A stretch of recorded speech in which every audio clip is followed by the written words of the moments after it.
Ustadz Felix Siau.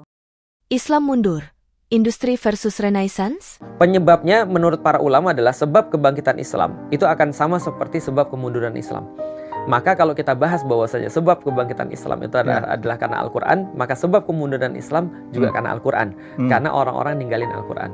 Jadi kita bisa lihat contoh ya di tahun 1500-1600 ketika revolusi industri itu menggema di Barat. Lantas kemudian orang-orang Islam itu jadi mereka jadi ikut-ikutan. Jadi mereka nggak siap untuk menghadapi ini. Nah sehingga mereka mulai bingung bahwasanya agama bisa nggak untuk menyelesaikan permasalahan-permasalahan kehidupan. Nah mereka melihat Barat, ternyata Barat maju itu karena meninggalkan agama.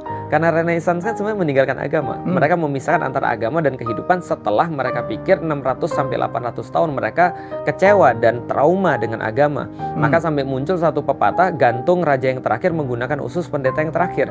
Ya salah satu film yang kita bisa gambarkan untuk melihat kejadian itu adalah kan Robin Hood.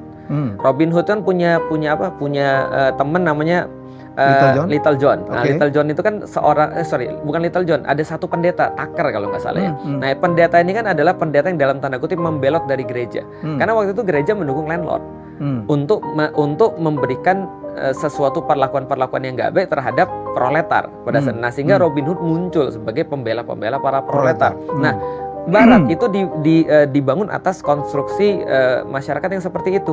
Maka ketika terjadi Renaissance, mereka bilang berikan raja hak raja, berikan Tuhan hak Tuhan. Maka jangan dicampurkan. Dari situ muncul konsep-konsep kehidupan sekuler.